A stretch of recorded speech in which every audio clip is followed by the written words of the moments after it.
Nuuk, Greenland. I traveled to Greenland on an Oceania cruise. The plan was to stop at two ports in Greenland, Pamut and Nuuk. However, a medical emergency on board the ship required us to temporarily turn back to Iceland. Consequently, the Pamut port was canceled. To appease us, we were promised an early morning cruise through the Prince Christian Fjord, which is on the southern tip of Greenland. It is beautiful, but heavy fog hampered most of the views. We did manage to see some glaciers, waterfalls, and icebergs. On this cruise, we had endured quite a bit of poor weather and delays, so by the time we arrived in Nuuk, I was looking forward to spending time ashore. Because of a port problem, we had to tender to the dock, which means we had to take small shuttle boats from the ship to the dock. It was raining and we all had to wait outside for about 30 minutes. Finally, we were ushered to multiple boats rather than one large boat as I had expected. They put a handful of people in each. There were only 4 of us in our boat. We sped out of the Nupp Kangerlua Fjord, going fast and bumping up and down dramatically on the water. It was impossible to take photos, so I just hung on and waited for the first stop. Eventually, we approached the uninhabited Sermitsiaq Island in the fjord. It is a tall mountain with a glacier on top. When the weather warms and the snow and glaciers melt, it produces these beautiful waterfalls. It was a gorgeous sight and worth the bumpy ride. The captain then drove to a striking iceberg that was iridescent blue. Take a look. He circled around it, then took off for another one. I asked if I could put my GoPro camera in the water to take a picture of the iceberg below the surface, so we stopped to do that, but this is all I could see. Boo! We then headed back to Nuuk because the weather was getting bad. He stopped along the shoreline so we could take pictures of the colorful buildings lining the shore.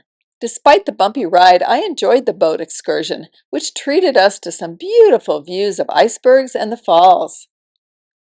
Once back to the dock, I took a tender back to the ship, ate lunch, rested a bit, then took a tender back to the dock. From there, I hopped on a tour bus excursion.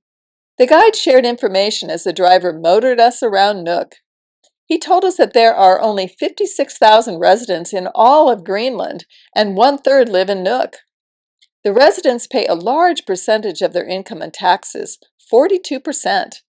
However, the children get paid to go to school, they have subsidized housing, free health care, which even flies them to Denmark if there is a medical problem that can't be treated in the Nuuk hospital. He also explained that the buildings in Greenland were initially color-coded because there was no alphabet for writing their language. They used colors to identify the buildings. Red was education, green communications, yellow hospital, black police, blue fish factories. To this day, you can only paint with colors that are natural to the environment, so there are no pink buildings in Nuuk. We drove up high looking down on some privately owned boats, and he shared how boating is big in Greenland and part of the Inuit tradition. Currently, Nuuk is building a new international airport, and hence they are expecting the population of Greenland to double in the next decade. They expect tourism to grow extensively because of the airport. We had another stop near this bridge, which looks like a bridge to nowhere.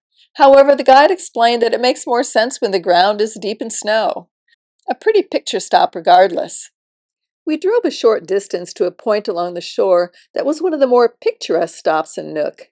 There's a sculpture right out on the water, a line of colorful houses along the shore, the statue of Hans Egede, a Lutheran missionary, and some skinny canoes stacked up by the shore. I had to wonder about going out in a canoe in the frigid waters, though. When the tour arrived for a final stop in the heart of town, I decided to hop off the bus and explore downtown and then take a shuttle back to the ship.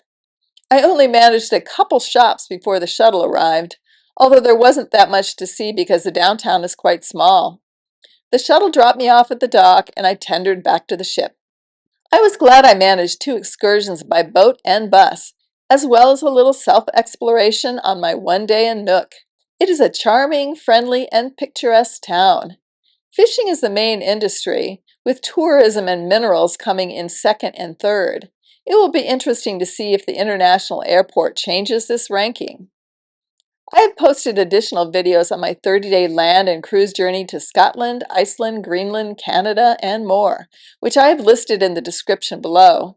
If you have questions, feel free to ask in the comments section, and please subscribe to follow other destinations on this trip. For senior and solo travelers, check out two new resources, the Senior Solo Travel website and the Travel Facebook forum, where you can interact with other travelers. I have included links to both in the description. And if you'd like to follow my senior and solo travel journeys, please like and subscribe. Next stop, Corner Brook, Newfoundland, Canada.